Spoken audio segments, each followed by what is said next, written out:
everybody, and welcome back to Spiritual Successor. But this time, we're going to do things a little bit different today. This is going to be Spiritual Successor Goes to the Movies, our first ever Patreon exclusive. AJ, holy shit, we reached Patreon exclusive or Patreon bonus? Oh my god, you're right, it's a Patreon bonus. This is our first ever Patreon bonus. It's bonus. Yeah. This is not exclusive. Everyone gets to hear this. Fuck yeah. Everybody in the whole world could hear this right now if they wanted to. Holy shit. Because of our lovely patrons, we actually make about $50 a month now, and that covers one ad like every single month. So we've been actually running a lot of ads on Lunar Light and beginning some new people checking out the podcast. So it's all because of you guys. So this one goes out to you guys. We love you very much. Yeah, thank you so much for giving us this opportunity and giving us an excuse to try a new format. Fuck yeah. So this one's a little bit different.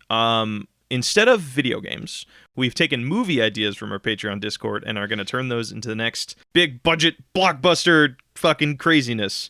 Next summer blockbuster on the way right now. So AJ and I have both collected some ideas, and we are going to pitch each other these. And once we find one, we will have like 1 hour to break its story. And just before we get into the episode, I do want to get a little serious for a second. I want to dedicate this episode to Will Campos, Matt Arnold, and Freddie Wong. Those are filmmakers I grew up watching, and they're part of the reason why I wanted to be a filmmaker and be a storyteller. And they run a really amazing podcast who does this weekly. It's called Story Break, and it's a really, really, really fun podcast. I've listened to pretty much every single episode, and just want to share some love for those guys. Yeah, no, their show's really amazing, actually. I don't remember if it's a project they've finished by now because I've been going through, but they actually took this format of like taking an hour to break a story, and they ended up breaking scene by scene to create like a whole film script. It's done. It's done, dude. You can actually listen to the audio drama. They didn't like get actors or anything. It's just like them reading through the script, and it's like 2.5 hours long. It's really, really cool. So if you're into like screenwriting and want to learn how to do that, there are a couple great boys. These are the people that did Dimension 404 on Hulu. They were the Rocket Jump people. They are 3 of the crew on Dungeons and Daddies. They're excellent. They're excellent. And we're in a similar vein to them with Spiritual Successor. So we yanked their style. We jacked their steez. We robbed the story train, dude. Like, weird side note, dude, this feels like episode 1 again. Like, I'm all nervous, and I'm all like, yeah. Fuck, I'm like flying blind. Like, I got comfy in my 58 episodes, man. Yeah, well, how about you hit me with the first one? I'm gonna hit you. Okay, I'll hit you with the first one. All right, I'll give us an easy one. This one comes from Pedrick Skelly, a sequel to the perfect movie, and this is kind of a good question. AJ, what's your favorite movie, man? My favorite movie and the perfect movie are two different questions. Which would you like first? I would like both. You don't get both. You get one or the other. Actually, no. Give me the perfect movie, because like that was what the submission was asking for. Well, everybody knows that the perfect movie is The Rundown, starring Dwayne "The Rock" Johnson. Wait, correct me if I'm wrong. The Rundown is the one where he has like the fucking wood board in the back of his car, right? That he uses just to cave things in? No, you're thinking of a completely different movie where he's in a small town and he's like a police officer and he only uses a piece of wood. And he got like stabbed and then had to go on like a vigilante like beaten ass spree. I forgot about the movie where he's a criminal, where he's a police officer that just beats the shit out of criminals with a piece of wood. What was the name of that movie? And he like runs around the town and he's just like, I'm going to have you join my police force because the cops are all corrupted. Oh, that's right. He did like deputize people to like just beat ass for a while. Yeah, because the cops in his town were all corrupted and bad. What was the name of that? No, The Rundown is the movie where he's hired by some rich businessman to go hunt down the rich businessman's son when he's in like South America. Yes, I do remember this movie. There's a treasure hunt and he's a bounty hunter there, and like the movie opens up with this funny thing about like how like he would never use a gun. When guns are used, people are hurt. Walking Tall is the one where he like beats ass. How does Walking Tall not mention the plank of wood that is like so thematically important? It's in the trailer, dude. Like not in the trailer. It's in the fucking poster. The final fight is 2 dudes fighting over a plank of wood to beat the other one's ass with. How is that not like part of the? Okay, you know what? I maybe have to change my name. I feel like we're talking about this rather than the actual movie that you were pitching me. Okay, so is this a movie? Are we doing a sequel to The Walking Tall? Is that like the perfect movie? That is a movie that did it perfectly. That is a movie that did it perfectly. Like, it's got like a good best friend to villain reveal. It's got one of the funniest reveals ever, because the window like shatters and it reveals his best friend like in a suit all of a sudden. Oh wait, hold on a second. Johnny Knoxville is in Walking Tall. What? Johnny Knoxville is like the pal in fucking Walking Tall. Well, he's not the villain. Is he the first guy that's deputized? I believe so. Yeah, that's his whole. Yeah. Oh my fucking god. Okay, so then what we're going to be creating is, hey, that movie's based on a true story, actually. Really? I think it's inspired by true events. Okay, so if we're... Oh my god, I'm just looking at Johnny. Fuck, Johnny Knoxville looks so young in this. You want to make a sequel to Walking Tall. What would that look like? I think it's just a man retiring and falling in love. I believe... You know what it is? It's the romantic comedy. It's the romantic comedy where he falls in love with the plank of wood that he used to stop a bunch of evil criminals. We've been through so much together, and it's just... you know what this weird thing reminds me of? Actually, I don't know if you knew this, but remember the kid with Plank in Ed, Edd n Eddy? Yes. Yeah, he grew up to be Dwayne "The Rock" Johnson in Walking Tall. Okay. Yes. I think that it's a love story between this man and this plank of wood as he falls in love with it, as he realizes all that this plank of wood has done to be there for him. And he realizes the sacrifices that he needs to make to really show his love for it. And like, we're talking about like the actual sacrifice that somebody needs to But see, where's the conflict in that? I feel like if we're doing a romantic comedy, and I feel like we can get a little bit philosophical with this, you know, like that whole thing of like you dismantle a ship and then assemble it again as another ship. Is it still the same ship? You know, that whole theory. How much of a plank of wood can you replace before it's a different plank of wood? Well, I mean, I feel the opening scene should be the piece of wood breaking into two. Which piece does he love? And that creates this whole conflict. So maybe he makes a choice that results in the other plank of wood going out on a spiteful thing. Because I feel like that the scene that would define the movie is a bunch of mobsters sitting in a dark, like just like one light room, surrounding a piece of broken wood in a mob boss chair, and they're holding a conversation with it that the plank doesn't answer, just like Plank and Ed, Edd n Eddy, but they're like, oh, you want us to kill him? That's the conflict there. You know what?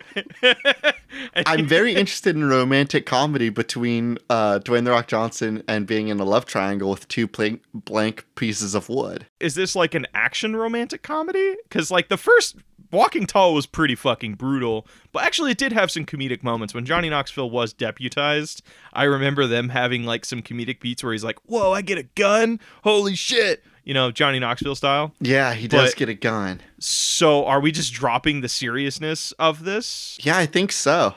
Okay. I think it would just be like a fun romantic action comedy, much like the greatest romantic action comedy, Night and Day. I have never starring seen... Tom wait, Cruise holy shit, I do know this. I do know. Right, it was Tom Cruise, and who was the lady in that one? Tom Cruise and Cameron Diaz. Yes. It's gonna be us talking about like movies we like, huh? Yeah, pretty much. I don't know. It's a bonus episode. We're winging it, man. Like, eventually we're gonna pick a movie. All right, I got one to pitch to you. All right, tell me about it. Twerp's Starlight Brigade, but a movie. This was submitted by Zendrika. We've talked about this. We can't do it. That thing already has a story. You know what happens. It's but we need to expand on it. It's a cute little elf kid that finds a crashed spaceship, goes into space, and fights a fucking space war with probably the thirstiest furry bait I've ever seen. Did you see the internet after that movie dropped? You're talking about the really buff lion.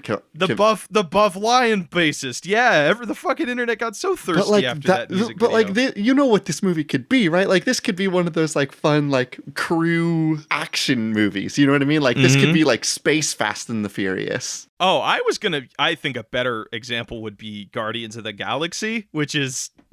It could be a little bit Guardians of the Galaxy. It could also be a little bit Starship Trooper. You know what I mean? Like, maybe it's a deconstruction of the Chosen One trope. Now that I think about it, your Fast and the Furious comparison is good because they each have their own spaceship.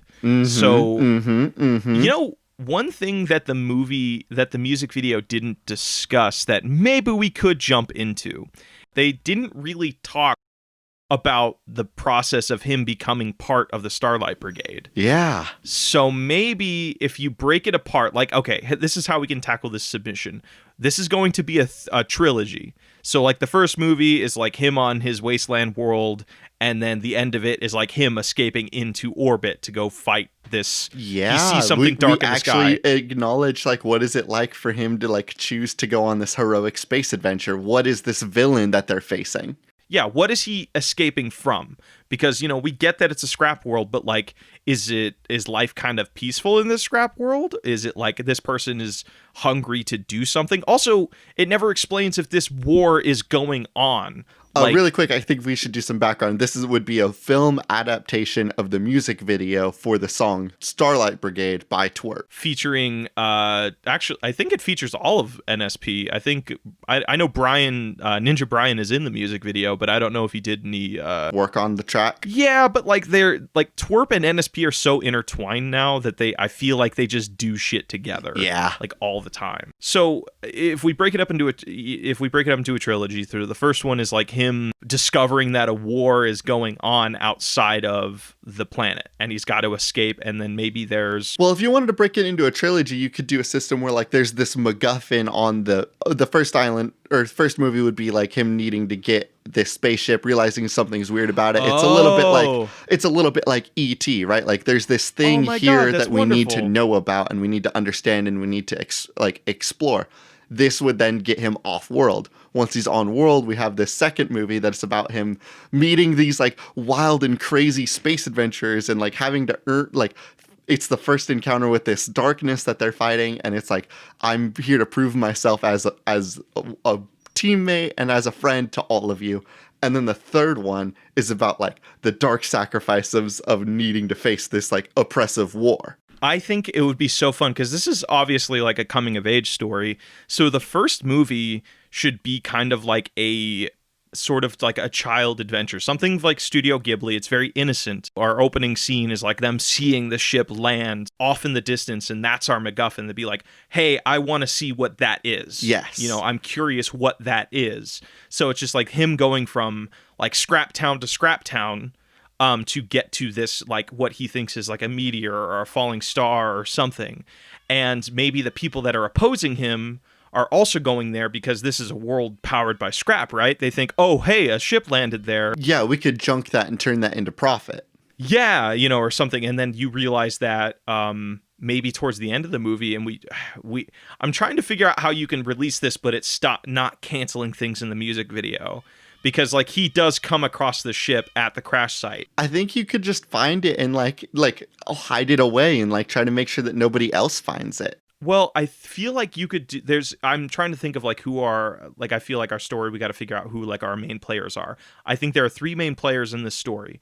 We have our kid. I don't think they have a name, but we can just call them Danny.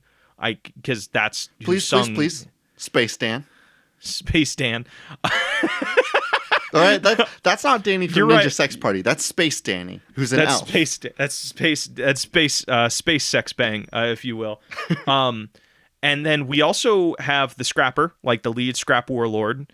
And then we have, you know, one thing the music video didn't cover is, where the fuck did the pilot of that ship go? Oh, yeah. So maybe they're out, they crash land in this world and they have to go... Actually, but the ship was working when he found it, so like, why would the person have to repair it? Maybe it was a Green Lantern situation. Oh shit! So it's right, like, and like the spaceship was like sent across the universe to like find a worthy candidate. Oh my god! So like, do you think the Starlight Brigade sent it? But it was a dark ship, though. I don't think that the Starlight Brigade sent it. I think that maybe an old member of the Starlight Brigade sent it on, like, without telling any of the other members, which would mean that, like, once Space Dan has the ship, he now has to prove that he's worth this mantle that, like, everybody was like, oh, the old pilot was so much cooler and better and wiser and handsomer than you. Mm-hmm. Why should we care about you? But you know what might be kind of interesting? Because that spaceship was dark. It was an enemy ship. What if it was like a traitor? Because I'm trying to think, why would they send a ship there? I think they sent the ship there because they wanted somebody hateful and powerful to find it to take down the Starlight Brigade. And that could be why the ship was like kind of evil looking. But once Space Dan got in there, you know, pure of heart and shit, removed it and went to go fight with the Starlight Brigade. So what would we be looking to create here, I guess? We mentioned like a trilogy. Do we want to just create the movie that is him getting off-world, and then like we'll let somebody else in the future deal with Starlight Brigade 2 and Starlight Brigade 3, and like we'll be attaching different writers, directors to it, and it'll be like a little bit of a Pacific Rim situation all over again. I feel like, you know, we can plot out the whole thing. Like, we have the major events of the first movie. So what are the major? Well, hold on. Let's not do this now. Let's put our cards on the table. Let's look at all of the possible submissions we've got, and then we'll pick one to actually break, because then we need to set up our timer and then break the story. Okay. So right now we're just getting a little. Just wetting our palate a little bit, trying to figure out which one we're liking. We're in the ice cream shop and we're saying, I want a little bit of this one and I want a little bit of this one. And really, we're just out to try to collect as many of those tiny little spoons that we can. Okay, I have a submission for you then. Hit me. There was a super long conversation in our Discord about how bizarre and stupid JoJo's can be, talking about how the stands are all named after famous songs and other things. And then it just kind of went into people just saying song title names. And a couple of them stood out to me. And I want you to pick which one we go with, because one is Hungry Like the Wolf by Duran Duran, which is very good. And then another one is, that one came from Caleb Read This. And then we have another one from Patrick Skelly, some kind of Jimmy Buffett Margaritaville meets Guy Fieri Flavortown project. Are we doing Margaritaville? Or are we doing Hungry Like the Wolf? Real quick. I want to do Hungry Like the Wolf. Okay, sweet. So here are the lyrics to Hungry Like the Wolf. Dark in the city, night is a wire. Steaming in the subway, earth is a fire. Woman, you want me, give me a sign, and catch me breathing ever closer behind. This is like creepy, actually. Yeah, a lot of romance songs are creepy when you just read them line by line, actually. Yeah, that's how fucking... Well, I mean, Every Breath You Take is also a creepy fucking song, but that was meant to be creepy. In touch with the ground, I'm on the hunt after you, smell like a sound, I'm lost in a crowd, straddle the line in discord and rhyme, I'm on the hunt, I'm after you, mouth is alive with juices like wine, and I'm... I'm watching the music video right now, and I feel like I'm dying. Really? What am I watching? Is it like that? Like, is it problematic? I don't know if it is. He's like a safari man, and he like went into the jungle and he met some lady, and then they were crawling around, and then I think they were fighting to death. My god, I'm having flashbacks to that. Yeah, where they're on the ground like looking at each other like they're fucking animals. Yeah. Oh my god, the 80s were weird. All right, this is going to be a werewolf romance story. I'm so glad you went with the werewolf romance idea as well as I did. Here's the thing, I don't like the visuals of the music video. Well, we don't have to keep it. We don't have to like it doesn't exist. It doesn't exist. We're getting rid of this. Yeah. I want a werewolf story that feels like the same energy as like Teen Wolf, right? I want them car surfing. I want them wearing fun, colorful bodysuits. I want everybody wearing aviators. Okay. Is this going to be... Okay, we should discuss, like, what... Is this, like, our world where werewolves exist? Or are we going to do, like... Because, like, I feel if we did that, it's just our world, but with werewolves. It's just Teen Wolf. No, it's in the Teen Wolf cinematic universe. Then just fucking watch Teen Wolf. Then what is the point of us talking about the submission? We got to, like, come up with our own thing. You know what I mean? Teen Wolf 2, Hungry Like the Wolf. No. So what if we did a thing, like, kind of Monster Prom style, where it is a world where monsters do exist, and this is a person that is a wolf. Actually, here's the idea, AJ. Gonna give everybody a little insight into my disgusting fucking history.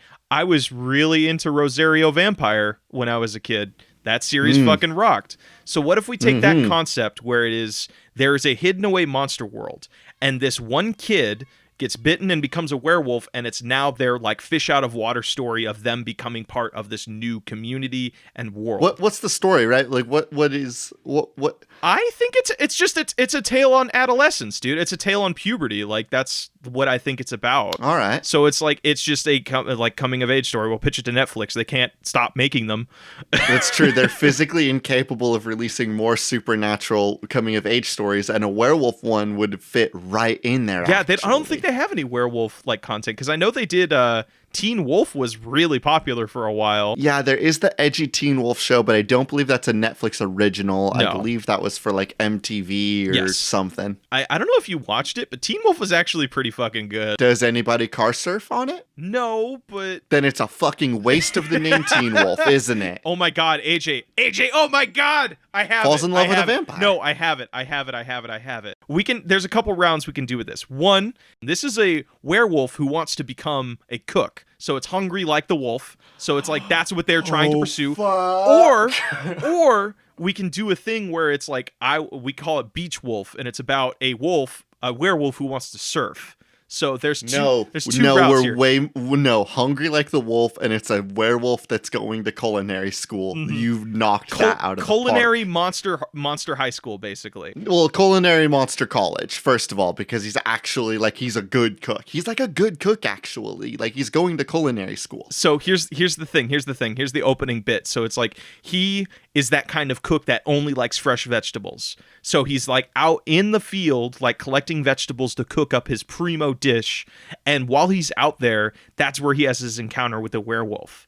Because the werewolf is stalking about, like hunting prey and something. He survives the incident. Like after he wakes up in the hospital, he has a little card and some like thorny like purple roses on his bedside, and on the note is like his acceptance letter to this mysterious like high school. Because like how weird would that be? Like college. There's no such thing as culinary high school. All right, let's get that out I've of the way. watched enough anime to disagree with that. No, this is for an Have American you not watched audience. Food It's a Wars, summer AJ? blockbuster. Have you not watched Food Wars? I know about Food Wars.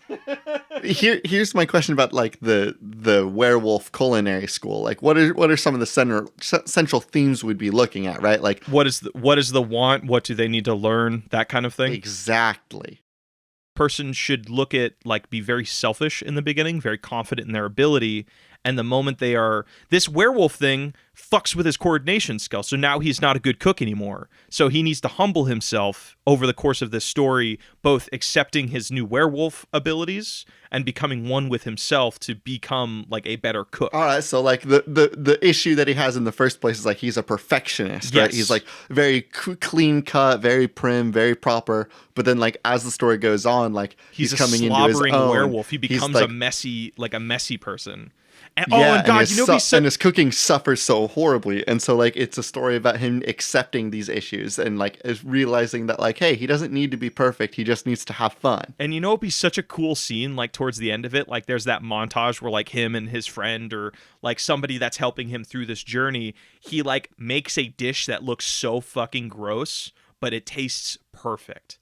Like it's just like he made the biggest mess. It's just not, the presentation on it is terrible, but like it just like it's that dish that fills you with warmth and like, hey, this is what it's about. This is about it's like goulash. Like goulash never looks good, my but God, damn, does goulash not just like taste so killer? You know what I mean? Like no one's slapped goulash on a plate and said, now that looks like a 5-star restaurant. I'm excited to put that it's in like, my fucking no, gullet. that looks like sauce and noodles and slop. But how does so we should like try and take some of the song lyrics and apply them to the story. I think that's what why don't you hit me with some lines then? Because we did just do this off of the name alone, didn't we? Yeah, we did just well, I mean that's close. It's pretty good. Okay, so let me read you some of the lyrics again. Dark in the city, night is a wire, steam in the subway, earth is a fire. Woman, you want me, give me a sign, and catch me breathing ever closer behind. I'm sorry, is the song Hungry Like the Wolf just about this dude being like super hyper sexed up? Yeah, and like and fucking like hunting somebody. You want to hear some more of the heat I've got?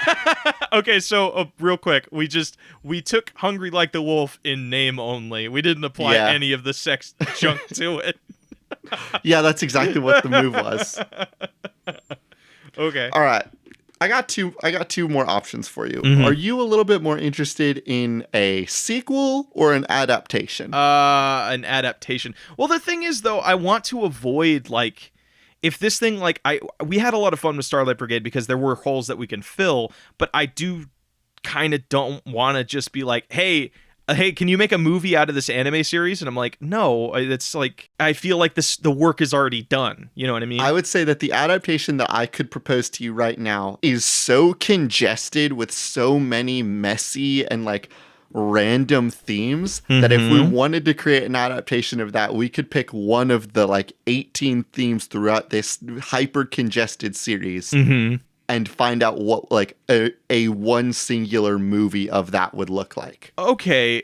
Can we, because we did reach the 30-minute mark. So if you can like just really quickly go. Let's kind of like lightning round this shit. Okay. All right, let me just put these both on the table, and you can pick which one you want. Okay, I'm down. Air Bud, but with esports. You did text me this one, and I'm like, it just little backstory to this. AJ texted me. This is like, hey, don't let me fucking forget this one. So okay, go for the next one. No, that's the sequel. That's the sequel. Like that one's just no, that's not a sequel. That's just like, well, okay. Air Bud is weird because that's part of a collective of movies universe that uses golden retrievers doing said sport. Yeah, they're not necessarily sequels so much as they are like. Wait, it's not the same dog? No, it's not the same dog. It's okay, I need you to understand. Up until this exact moment, I thought it was the same basketball, soccer, football dog, and then he had a bunch of puppies. No, Air Bud is like it's actually okay. I don't know if it's. Like, I thought that we were operating with Crypto, the fucking super dog. No, dude, it's like it follows different kids, and I think a different dog every single time. Yeah, Air Bud. Is it possible that it's on a little bit of like a dog's purpose stuff, and every time this dog has died and been reincarnated as a new sports dog? No.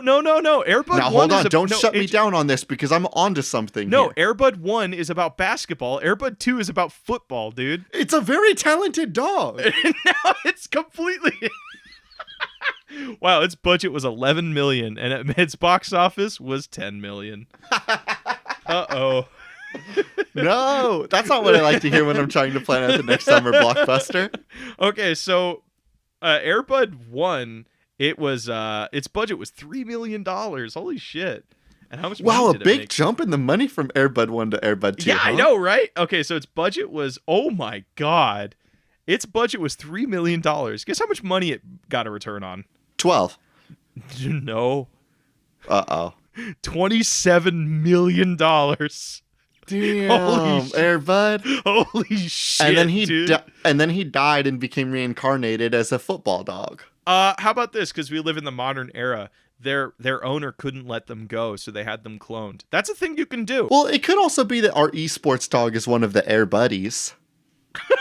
Okay, wait, AJ, you know what's really fucking in right now? What? Gaming teams. Like, I just watched a thing on Kotaku about, and also this is, we're not a video game podcast right now, but I'm going to talk about video game thing for a second. There's this group of like 19, 20-year-olds that just bought a multi-million-dollar home, and they got famous and rich playing Fortnite. Guess what they call their team, AJ? Fart Squad. No. Fart Squad 6. No, they're called the 1%. How? Yeah, gross. Fucking okay. pieces of shit. Here's what I'm going to say then. Okay.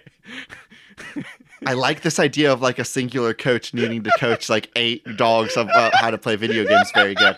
It's a dog. Oh, no. Or we put the one dog on the team and everybody learns a little bit about themselves. Here's the other one that I want to pitch to you really quick. A live action Fooly Cooly. I would love that. A singular movie. We pick one of the 1100 themes within the Fooly Cooly movie, and we try to expand that into a singular 2-hour film. I would love that, but the original series is already so good. I don't want to fuck with it. Like I love the idea of it, but the original series works. Why do it? It does work. That's like the same to like, me. What's that more is Hollywood than trying to take something that works and do it again? You just looked at the numbers for Air Bud 2. What's more Hollywood than this? This is the equivalent to me of like right after Parasite won like best fucking movie of the year, and then some American asshole producer's like, yeah, I'm in the works of making an American version of that. I'm like, fuck you. Just watch the original. It's good. It's fucking tight. Just learn how to fucking read some goddamn subs, you fucking asshole. That's like them when they no, all right, no, I'm gonna rant now. That's like them remaking you're on a soapbox. That's like them making fucking Old Boy. Is there any way I could talk you down from the soapbox? No. Okay, go. That's like them remaking Old Boy, like one of the best fucking movies ever made. And it's a fucking Korean film. Wait, there's a remake of Old Boy? Yeah, and it's terrible. It's like it's starting like some fucking old white guy and then like just fucking being like American badass, kicking ass, doing all these things. When the first one was like just this inherent, like really vague, like just slow burning drama that had one action scene. And then some American producers like, I only love the action scene in that movie. movie. That's what this fucking movie's about now. And guess how shitty that movie did? It was fucking awful. It was fucking terrible. God, I was so pissed off. Old Do you think that there's an American remake of The Raid in the works? They have not made a remake of The Raid. Thank goodness. God. Because the fucking Raid 1 and Raid 2 were so damn good. And I'm so fucking happy for that actor. I need to remember his John name. Wick. No. Actually, I wouldn't be surprised if he got like a... I'm almost certain that he's in John Wick 3. God, that'd be so fucking cool, actually. Iko Uwais, I believe is his name. An amazing actor. I'm going to butcher this pronunciation on him, but Yayan Ruhian? Mm-hmm. He was in The Raid. And he's in one of the fights in John Wick 3. Oh, okay. Oh, so it was a different guy from... Oh, was this the guy who they just put a beard on him and like, hey, that's totally a different person? You remember that? There was a character in The Raid that was he was called the Dog. That's right. In Raid Redemption, they put a beard on him and we're like, no, this is just some old guy. It's just some different fucking dude, but like he's so like all of his fight scenes are so good. Okay. Circling back here though.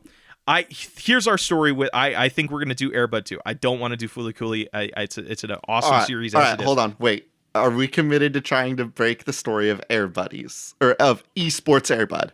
I think what we'll do is I want to talk a little bit about Air Buddies because I think there's some funny jokes and story stuff we can do there, and then we decide on that or Hungry Like the Wolf. How about that? Okay, that sounds good. Let's crack some jokes. Okay, so I think the problem how this happens is.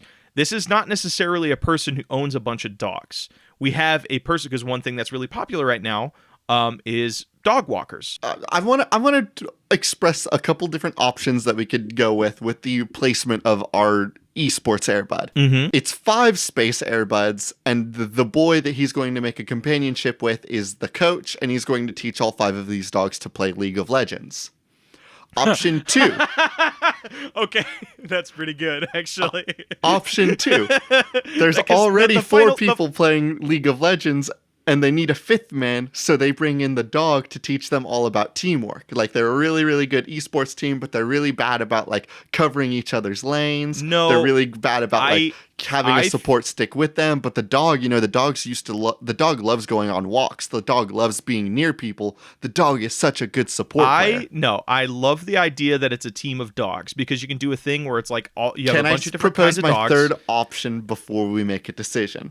Okay. The dog takes the place of the coach, and 5 human beings are learning how to play League of Legends from a dog that's just really good at it. No, because you can express all the jokes that can give in like one scene. I don't think there's a lot of conflict there. So here, let me give you just let me give you a little rough. Let me give it, please. What I'm thinking is this is some teenager who's like really loves playing League of Legends. And they are in their part-time because they want to be a League of Legends player, so they're not really putting any time towards getting a real job. What they are doing is they walk the neighborhood dogs, and out of some freak accident, they find out that these dogs can play League of Legends. Here's the thing. They say they're going to go walk the dogs, but what they do is they just bring them to their house and just let them chill out in their house for a while they play League. Because they play League and smoke a lot of drugs. They're just bong ripping and playing shacks a lot. So in that moment, like they have to... There's an Airbuds joke in there somewhere, by the way. There, hold on. They have a bong that's just called Air Bud. So here's the thing. So they bring the dogs to their house because they don't actually want to walk them. They were playing some League. They need to step away to go take a rip. And then the dogs come over and are just like watching all of the particle effects and on this, and then one of them starts playing. So then they discover that these dogs can play them, and they're like, holy shit, they need these dogs to have a full League team, but they belong to other people. So they need to constantly be coming up with excuses to take these dogs. And they are able to play League remotely because you don't need...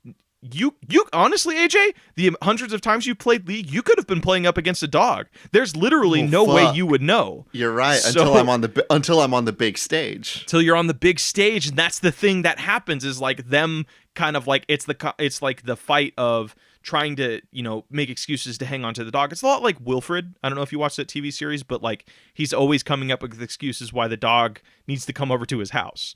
So you do that, but it's like with all of these little groups of dogs, you have like a Chihuahua, you have a little Golden Retriever, you have like a Saint Bernard. Also, gamer wear for dogs. They just wear the jerseys still. They were able to put football pads on a dog. I'm not worried about that. Razer starts doing like instead of like cat headphones, it's just dog ear headphones.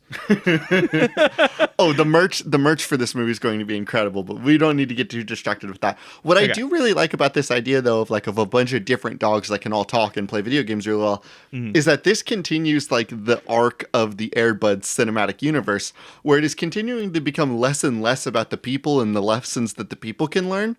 And more about the dogs. Because the Air Buddies movies is just 5 siblings talking to each other. This is a lot like this. I picture the pace of this to be a lot like Snow Dogs. Remember, it's that one guy with like the team of huskies that can like talk.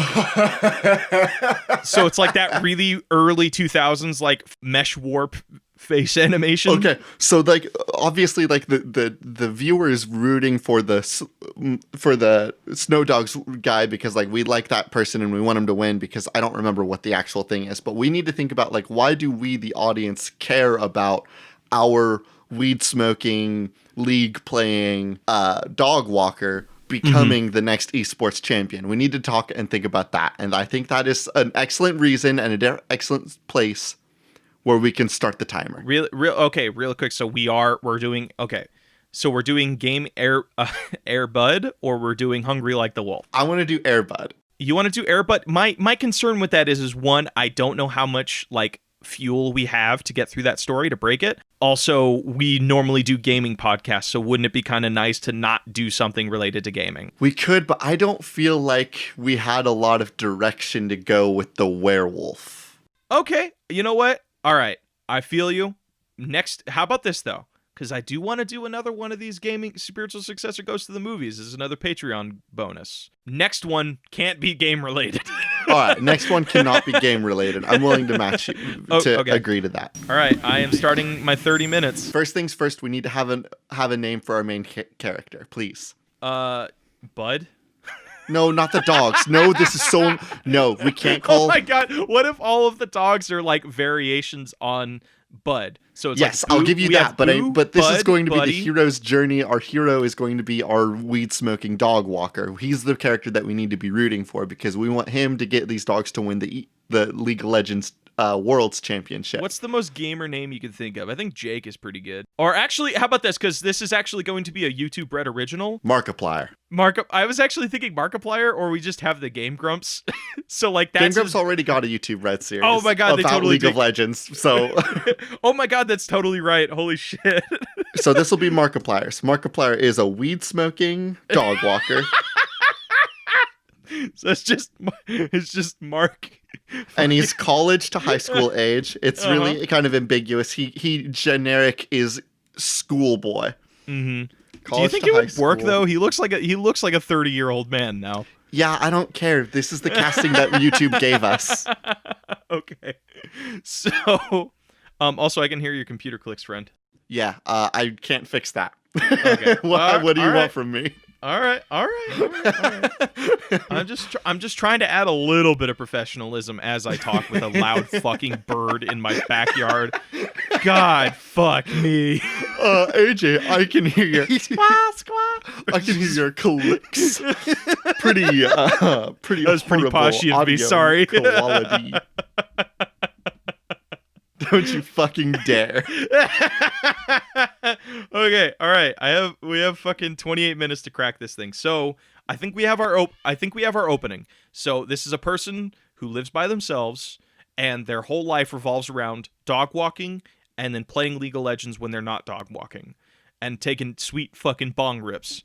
I think like the Air Bud movies are really popular when you're high. Probably. Who doesn't love a talking dog? Who doesn't love a fucking talking dog? So here's the things that we know about Markiplier. Sorry, we didn't give him a name, so I'm just gonna call him Markiplier now. let's just call him Mark. Let's call him Mark. It's like, it's not Markiplier, but it's like you look at him like, oh, that's supposed to be Markiplier. I like Mark because then if we aren't able to land that Markiplier deal, we can get Mark Wahlberg to slot in for this role, and I'm very happy about that possible casting decision as well.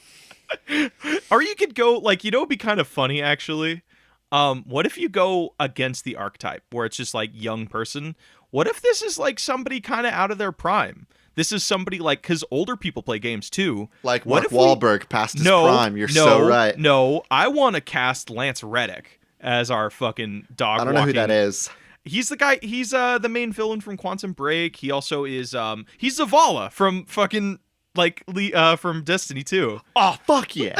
Okay, here's the thing. We need to not worry about casting. We need to worry about our character. So we know that Mark is a liar and that he's lazy, right? Because he could be taking these dogs out for walks, but instead he decides to take the money, go back to his apartment, smoke weed, and play League of Legends. And while all the dogs just chill out and hang out and watch him play League. AJ, that's how they learn how to play League, because they've been watching him for hours and hours. That's all they have to do. Yes. I love this. I love this moment where like all the dogs are sitting on a couch and they're all like talking to each other, and they're all like, wow, he's really bad at this video game. I bet you if he did this better, he would win. Why is he taking this lane? Like, his character's not built as a lane character. Why is he doing that? Yeah, he likes, the dogs see the bottom lane and they're like, why is bottom lane alone right there? Wouldn't they feel a lot more comfortable if they had somebody to be going on that long walk with? They're the only lane that didn't take a teleport. So that's our opening montage, is like us getting to know the dogs, us seeing that his life isn't really going anywhere. I feel his lesson overarching the movie is just finding purpose and being a coach,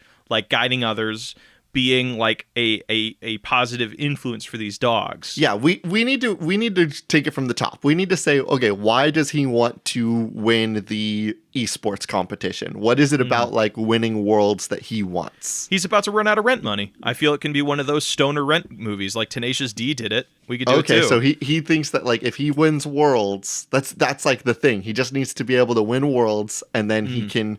Then he's got rent money for the rest of the year, and then he'll win the next tournament. But his current team just dropped him. Yes. So, like, that's his thing. So maybe, but why did they drop him? Is he too arrogant? Is he too lazy? Is he too... I think they dropped him because he's a liar. We know that he lies. He like, I almost like this idea that, like, people are talking to him about, like accusing him as being a liar. Like, hey, you said that you were going to be here for this, like, squad, like, this team meeting, but you're not here again. Well, what are you doing? And he's like, I can't do it. I'm out walking dogs right now. And he's like in his apartment with the dogs on the couch. But why would he lie? Because he's going to be playing League. I think his issue is that he's not a team player, that he needs to learn how to step back and let the team do what they're good at. So he's like, hey, I'm going to rush up the center and be like, hey, no, that's not your place. Like, we need you stationed here because this is who you main. You would be best used here. He's like, no. I'm all about just like, I want to secure that fast level up so I can start doing the most damage possible. And I'm going to score. I'm going to be the reason that this team wins. I'm the reason that this team is going to get to the majors. And they're like, hey, you're not being conducive. You're not like helping us out. Get fucking lost. And so that's where we find him at the beginning of the story. He's teamless, and he needs, and how big is the team on League of Legends? I've never played League of Legends. 5 people. Okay, so there's the mid laner, the top laner, the jungler, and then 2 in the bottom lane. Usually the mid laner is the shot caller. So they're the one that's going to be telling people where they need to go on the map. Just so happens that he has 4 dogs. Like he's gonna wait. He does have 4 dogs. Is it that he's going to coach these dogs, or is that he's gonna? Because like if we do 4 dogs, he's part of the team. I do like that very much. What do we think is more interesting? Like if we know that he's a liar and he's lazy and he doesn't like, if the reason why he got kicked off the team is because he's not a team player, how does he learn what he needs to learn? Does he learn that by trying to give instructions to a bunch of dogs? Or does he learn this lesson by the dog telling him what he needs to do? That plays out exactly how it is when you're trying to train a dog. Sometimes dogs just don't give a fuck what you say. So here's the balance is like he knows they can play it and they could play it well, but they don't follow any of his orders. They do their own thing and they do it well. So that's the thing he's balancing is like, okay, over the course of the movie, you find that he's just has to accept that his team is moving towards a goal in unison, and he needs to be a part of it rather than fight against it or try and lead them away from it. So he's the coach. I don't necessarily know he's the coach. Maybe he thinks of himself as the coach, but he learns towards the end of, like, you can't be the coach when you're part of the team. Yeah. You know, like, I think that's what he needs to learn, you know, and then, you know, of course, at the end of it, like, I feel the main antagonist of the movie should be the dog owners. I think the antagonist would be like his old team. Oh, that's who he goes against in the Worlds, yeah. Yeah. At the end of Worlds, I think he would go against his own team, and that's where like the lesson that like, oh, now he knows how to like follow orders and like trust his team is like shown. You know what would be so fucking cool, actually, because I'm so tired of the trope of like gamers who are fucking mean and just cruel. What if like his old team is just so nice and our guy just can't handle it? He's just a big salty jerk. He's just a fucking salty asshole, and the antagonist in the movie isn't necessarily the other team, even though that's who he's going up against at the end, at the final round. It's himself. It's just like, hey man, we heard you got a new team. You're really climbing the charts. We're really proud of you for like trying to do this thing. And he's like, fuck you, fuck you, fuck you, fuck you. They're just mocking me. They're always mocking me. Okay, so let's kind of like go through. Should we like write up like the hero's journey for this guy then? So we have our inciting incident is he finds out that he's removed from his team. And yes. like when he finds out about that, he like storms out of the room. He goes out, takes a really big bong rip, and then he comes back in and he sees the golden retriever like playing the game totally fine. And he thinks he's high. He's like, wow, that dog could really play. And then he wakes up from his stoner thing from like he hears like a kill streak notification. He's like, what the fuck? And then he hears the screen just he just sees all the dogs pentakill. like taking turns. Like what they do is like once one beats around, they hop off the chair and another dog hops on the chair in their place to like play it. And that's what he wakes up to, and he's like, what the fuck? That dog can play. And you do that whole tropey thing where he stands up to look at them, all the dogs look, and like maybe he faints or something. I was thinking like, some of the dogs look, except for the dog that's playing. The dog that's playing is just like still in there doing their grind. You know, it'd be so funny. I don't know where we want to go with this, but can the dogs talk to him, or is it like Snow Dogs, Kangaroo Jack, or like they can talk, but Snow Dogs, they can talk to each other, but they can't talk to him. So then like our character realizes like, oh, okay, if these dogs can play League, I need to get them all their own machines, and then I need to like start training these dogs on how to play better. Okay, so that's like the bulk of like our opening of Act 2 is like the training, the prep. Just kind of like he's starting to make some wins. He's starting to defeat some challenges. He maybe has one thing that could be kind of good is he has a run-in while he's actually walking the dogs. You know, it'd be kind of cool too. I like the idea that he starts to walk the dogs more, right? Like he plays these video games with the dogs, and then the dogs like start circling the like by the door, and he's like, oh man, I guess maybe I actually should take these bad boys out for a walk. That's their want. Like they want to be outside. They want to experience like being dogs. And like that's such a good point. That's what the dogs get out of this. They play it because they know, or like maybe they play it because they're interested in it because they're gamer dogs, but like they realize that like, hey, there's other things to life too. Let's go I want to be outside. I want to go take a shit in front of my neighbor's yard or something. Yeah. And then while he's walking the dogs, he should have a run-in with one of his old teammates. Is one of his old teammates maybe even the people that he walks the dogs for? That's juicy, because how does that look towards like the end of Act 2? Like, oh, the end of Act 2 is one of them finding out one of the dogs is part of the team, and he like says, no, you can't walk my dog anymore. So now this guy can't compete. This guy can't go to the tournament. That's the Dark Knight. Okay, so he's walking the dog. He runs into one of his old teammates. Mm-hmm. His old teammate is like, whoa, hey, how's it going? I'm glad to see you out finally walking my dog for once. And he's like, oh, you know what? I've always been walking them. Well, you know, it'd be kind of a cool scene, like just circling back. This is the scene where he finds out he's off of the team. He's going to that player's house to pick up the dog, and while he's handing him the dog to walk him, he's like, "Hey, you're off the team, but enjoy walking the dog." So like that sparks like this sort of hate, you know? It's just Okay, like yeah. it's such as like it gives a backdrop to the scene. It gives a reason why it's there, why it's happening. Yeah, I feel like I need to list out everything that we have so far. So first thing we see is we see the dogs montage. We see them talking and expressing that like they would be better at video games than Mark. Mark gets the phone call that he is off the team. He gets mad, goes smokes super hard. Mm-hmm. Comes back, sees all the dogs are playing League way better than him. And at first he's upset about it because he has to refuse that. That's like the call to adventure. That's the refusal of it. You know, he's like, okay, because he thinks it's like a weed hallucination, and he's like, no, that's not happening. That's not real. I'm not changing anything. So what makes him decide to go ahead and buy these dogs' computers and start playing with them? Maybe the dogs could start pestering him. They do puppy eyes, dude. The dog like is sitting there like next to him, staring at his monitor, and something about it like he feels that the dog. Oh, like the dog's got a a taste of it, and now they just want to keep playing. So every time he takes them out for a walk and takes them back to his apartment, rather than do anything, the dogs just sit around him like, bro, give us a turn, give us a turn, give us a turn, give us a turn, give us a turn. Like little brother style. Yeah. Then you have like a cool little scene where he's like grabbing a bunch of old computers that can run League, because basically anything can run League at this point. Yeah, basically. So he's just like has a big ass LAN party where the dogs go in there, and that's like our first scene. He's like, all right, let's give this fucking thing a whirl. The first time he plays with him, he shouldn't be trying to direct them. He should just be caught up in the magic that they can do it. Yeah. And then you, over the course of the training montage, it's him trying to rein control of these dogs, make it less fun, make it not about the game, make it about just like the fight, you know, like the fight for control. And that's his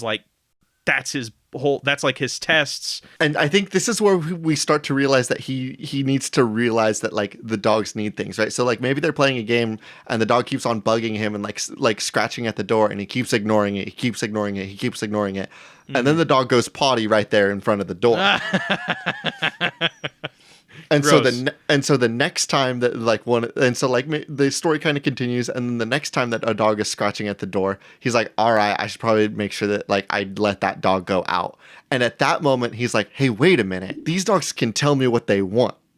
And if I do like respond to what they're actually requesting, then I don't get poopy on my floor. Well, I think the story is not necessarily about him learning how to I thought that was the lesson. I thought that the lesson was that him learning that he needs to not be in control all the time and take orders. Yeah, but I don't think a dog is going to take a break from a League match just to go shit to give him a message. You know what I mean? I feel like he needs to learn that lesson within the game rather than outside the game. You know what I'm saying? Yes.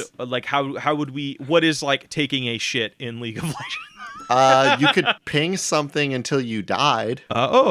So like maybe the dogs enter like this little this protest. Like they won't move until he does something. You know, like they collectively work together in one thing, but excluding him. So he. But it has to be something that only a dog can do. Otherwise, there's no point of this being an Air Buds movie. That's why I was thinking that they poo-poo on the floor. Oh, okay. So you're trying to pitch me that a plot point is that they take shits at his door until. I don't know. How does Air Bud tell people that they're bad teammates? I don't think I haven't seen an Air Bud movie. I think now is a good time to admit this. Well, I used to watch a lot of them when I was a kid. Oh, be kind of good. What if the dog gives him a kiss, like a little lick, like just like does something like only can happen between a dog and their owner? You know, like they show affection. They show, I appreciate you. I'm happy to see you. You know, like that's the thing that breaks him out of his cold bullshit with League. League isn't everything. It's about your relationship with your team. It's about your relationship with your friends and the fun of playing together. Yeah, so like maybe during these montages of him like playing games, we see almost like a complete shot-to-shot recreation to like one of the first scenes that we saw of him playing video games, where he like acted out and like overextended, tried to go get the kill. And like it is almost a shot-for-shot recreation, and except when his character would move forward, it doesn't. And like he flashes back to like his teammates being like, you overextend and you don't take orders and you always die and that's why we lose. And so he remembers that and he's like, wait, I'm not going to overextend this time. Okay. And so that causes them to win the game, and then all the dogs like surround him and start giving him kisses when the victory screen comes on. Yes. And that's like opposed to like the opening sequences where he doesn't walk the dogs. The dogs are disconnected. They're on the other side of the room. They don't interact with him. He doesn't interact with them. That's our act 2. We have 8 minutes to crack this. So our Dark Knight is them finding out that the owner of the dog is like realizes that he's been using them as part of the team, is really confused and kind of uncomfortable by it. It's not that he takes the dog away because he wants the other person to lose. It's just that he's like, hey, it's kind of weird. You're spending a lot of time with my dog, and now I know why, and that's just like, I don't necessarily feel that's cool. Please stop smoking weed with my dog. Yeah. Oh, maybe that's the thing that happens. He's like, hey, are you getting my dog fucking high? My dog smells so bad. Yeah, no, that's actually really good because, like, this is my dog. You're fucking putting his health at risk. Why are you fucking smoking around my dog? I've had it. This isn't cool. It's not that he necessarily, maybe he does learn about the league thing and he's brought in on it at first. And he's like, wow, this is actually pretty cool. Because, like, maybe, I'm assuming they were friends before they were league members. So maybe, like, they have, like, a fractured friendship that, over the course of the movie, you find out that he learns that the dog is playing with his friend. And, like, that's okay, maybe. Like, maybe we just kind of treat that as, like, a normal thing. Because all the people in Air Bud have to realize, hey, that's normal. Let's let this fucking dog play, right? So then the breaking point is like, hey, you got my dog high. He has a breathing. Well, I mean, not like, and I don't mean that in like a funny way. It's just like, oh, look at the dog's eye too. It's like, no, maybe the dog has a fucking lung problem or something. Dog has dog asthma. Yeah, dog has dog asthma, and the owner is rightfully so pissed because like I still vehemently don't really want to portray the opposing team as like a bunch of dickhead pieces of shit. They're like, good people. They're good gamers. People. The only mean gamer is Mark. Yeah, and that's his arc, is learning not to do that. Okay, so how does he get the dog back? With a good old-fashioned dog heist, bud. Like, I think that... No, he can't steal him because they got to go up against the team the following day. No, he gets the other dogs in, and all the dogs together as a team break out the other dogs so that they can go to Worlds the next day. I mean, you could do that, but then there has to be repercussions in the final. There's no repercussions. They win Worlds. How could anyone be mad at them? They're the champs. Because they're going up against the final team that the dog owner is on in the final round. Maybe the when he's getting the dog taken away, the main character Mark is like, no, you have to trust me. Like, I'm way better now. I trust these dogs. These dogs trust me. Let me prove that to you. And you know what his response is to that is like, I don't believe you. You stole my fucking dog. How can I believe that you are better as a person? But then when he sees that teamwork in Worlds, then he'll be like, oh, Mark has changed. I see Mark in a completely different light now. And then it's fine. And we don't have to worry about real dramatic repercussions because it's an Air Buds movie with weed and talking dogs. How about this?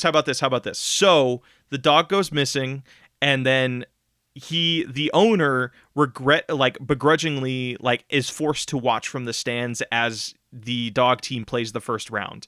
And just like seeing how the dog has changed our main character, and like the guy shows affection to the dogs after they get a kill. Like he goes up and just like, scratches behind their ears and actually shows appreciation and teamwork. That is what breaks the opposing team member. He's like, hey, I was actually coming into this locker room. This is post-match, coming in this locker room to punch you in the teeth.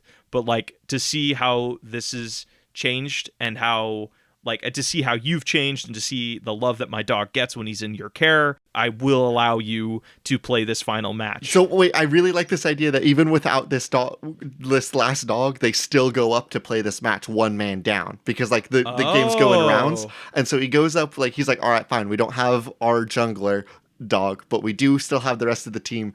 I promised these dogs that we were going to go up there and have fun. We're going to go up and have fun. And it's just fun. Oh my it's just God, good, AJ, clean, that's such a good fun. fucking idea. Oh my God, that's brilliant. So he goes up, he still steps up to the plate because there's more at play than just like playing the game. They're there to have fun. The dogs are having fun. He's having fun. Yes, and then they go and then they meet up in the locker room after where he's like, hey, you're going to need a team member. You can also do kind of a dramatic scene too, where it's like, hey, I'm lending you the dog for this, but I don't think you can walk him after we're done with this. It's not ignoring past mistakes. He's still fucked up. This dog still got hurt in his care, but he wants the dog to be there for this final fight. Yes. So it's like because I know this is going to be a straight to Disney movie, but I also still want to have that as actually this is not going on Disney. There's like 100 bong rips in this movie. This goes on Disney Plus. Okay. So because I don't really like that as a story where it's like, oh well, suddenly things are better now. It's like, no, like you fucked up and there has to be repercussions for that, but there's something bigger going on and I want this dog there for the final match. and it's really wholesome. That's like a good fucking, like, that's primo, like, feel good shit in the last act. And then they fight.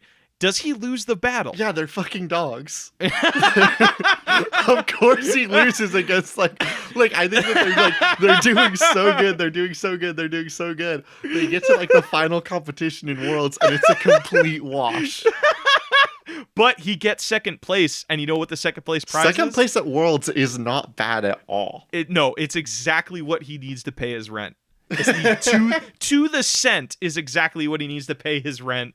And that's the story. He hangs out with the dogs, and he rekindles his friendship with the other players. Like, man, fuck, maybe even he starts. You know what the final scene is? It's him, it's the dogs, him, and his old teammates in one room just doing a big LAN party. Yeah. Like, there's just like a bowl of Cheetos, and like they're just playing some music and just like having fun. So it goes from like his beginning of the story is him being a loner, being like alone and angry and feeling he's the fucking best, to being surrounded by people that he loves and that feels loved by. And like, that's, oh my God, that's a fucking movie, dude. Holy shit. We have like a minute and 15 seconds. So any last little adjustments before we close it out? Do we need to have a really uncomfortable scene where one of the dogs does get injured that causes that? Or is it just sort of out of left field? The neighbor friend's like, hey, why does Mrs. Snuzzlepants smell like weed? I think it should be that, because Okay. if this is, it should be like my dog's eyes are like, they didn't like, there's not a scene where they just find the dog like sprawled out, passed out or something. Yeah, that would It's like, suck. yeah, hey, my dog's eyes are super fucking dilated and they reek of weed. Like it's the fact, nothing major happened, but it was the fact that they were put in a situation where they could have gotten really hurt. Yeah. That is the problem. I don't have it in me to make a dog look like it's dead. Sorry. I don't have it in me either. I don't even know if I have it in me to get a dog smoking a weed. It's just the implication that the dog was around the weed. So, that's a fucking movie. What do we want to call it? E-Buds isn't bad. E-Bud! Oh my God! E-Bud that's it. E-Bud. And that's a movie. Hey, we broke it. We fucking broke a God, movie, imagine what we dude. could have done with another half hour. Holy shit, dude. Well, I mean, like, no, I think we got the structure there. Like, like we would have to definitely. We could have figured out a B plot. Yeah, B plot was like a little bit more interesting with him and his neighbor. Yeah. Oh yeah. But you know what? I think that this works. Yeah, this is a fucking movie, man. That's a structure. Hopefully we did the story boys proud. So, we have something very special coming your way. This is going to be Spiritual Successor Goes to the Movies first trailer. This audio trailer is dog ear friendly. One selfish gamer. Hey, you're in my lane. Shove it, Binkley. I'm about to get a pentakill. Check this shit out. Defeat. Pentakill my ass. With no friends. Mark, you're off the team, but hey, can you still walk my dog later? And no rent money. I'm sorry, Mark. You're 2 months behind on rent. You've got to come up with the $20 or you just can't stay here. I don't know what I'm gonna do. Unless I find a convenient way for a grown-ass man to earn $20, I'm boned. But at least he has 4 dogs? Wait, you guys can play League? Yes, but you can't understand what I'm saying because this isn't one of those movies. It's kind of like a snow dog situation. Victory! Rather than aggressively pursuing a day job and cutting back on frivolous spending, I'm gonna assemble a ragtag team of dogs to take on the League of Legends Worlds Tournament and earn $20. Fuck! I have no concept of money. That's exactly what I was thinking, Fido. This summer... Your DPS is incredible. Who's a good boy? Me! Who's a good boy? Me! I'm the good boy! Yes, tell me how good I am! All lanes are going to the dogs. Welcome to Worlds 2020! Wait! Are those dogs? They better not be. Their drool could cause an accident. I'm slipping. E-Bud, climbing its way to a theater near you, July 2020. How's it going, everybody? Welcome to Box Office. That's what Blake told me to call this bit before we went into it, and I like it. Anyway, I wanted to say thank you all so much for kind of giving us the opportunity to do this. This is our first Patreon bonus thing, and it's really cool that we get the opportunity to do something like this, and it's thanks to the support that all of you give us. So thank you. Thank you so much. This has been a wild ride of a show since we picked it up. And it's been so fun to do this, right? Like, it's been so fun to see the interactions with all of you, to see the jokes that you all come up with, that you share and trust us to play along with. Like, it's really amazing. And I'm really grateful that all of you are willing to have some fun with us every week. Yeah. It's a complete blast. Yeah. So thank you guys. And if you would like to kind of get in on some Patreon fun, go check us out. We got some more bonus things coming your way. And we got a great Discord community. Love you guys. Thank you so much. This has been Spiritual Successor. I'm AJ Hart. And I am Blake Rhea. And this has been a cool movie that should not be made.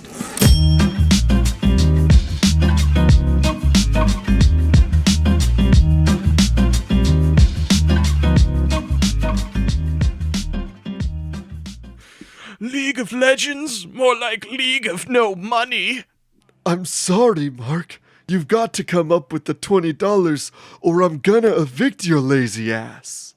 I don't know what I'm gonna do. Unless I get that tournament money, I'm boned. It's very convenient that Worlds is only gonna give $20. Who wrote this script? Fuck. I don't know what I'm gonna do. How's a guy with a lot of weed supposed to get $20? Dealing is illegal. I don't know if that's the space I want to go into. That's okay. The man took my job. Rather than aggressively pursuing a day job, cutting back on frivolous spending, I'm going to assume a ragtag team of dogs to take to League of Legends Worlds Tournament and earn $20. AJ. Yeah? I might just use you reading that to me. Because it has this level of like... Well, yeah, is this what I'm supposed to be? Is this what I'm supposed to be doing? That's what it says on the paper. Rather than aggressively pursuing a day job and cutting back on frivolous spending, I'm gonna assemble a ragtag team of dogs to take on the world of League of Legends. Shit, damn, fuck, I almost got through the line. Your DPS is incredible. Who's a good boy? Who's a good boy? Me! It's me! It's I! I am the good boy. Wait! Are those dogs? Oh, they better not be. Their drool could cause an accident. Ah, I'm slipping. That'd be good. That'd be good. I like that. I like explicit. Like, there's almost like more humor in like the expression that we are not able to give visual jokes. Yeah. Okay. All right. Let's try that one more time. All right. Can you give me one really sweet bong rip? I don't have any water in my water bottle right now, so I can't hit that bong. You know what I mean? Are you grapefruiting right now? What happened? I died a little bit.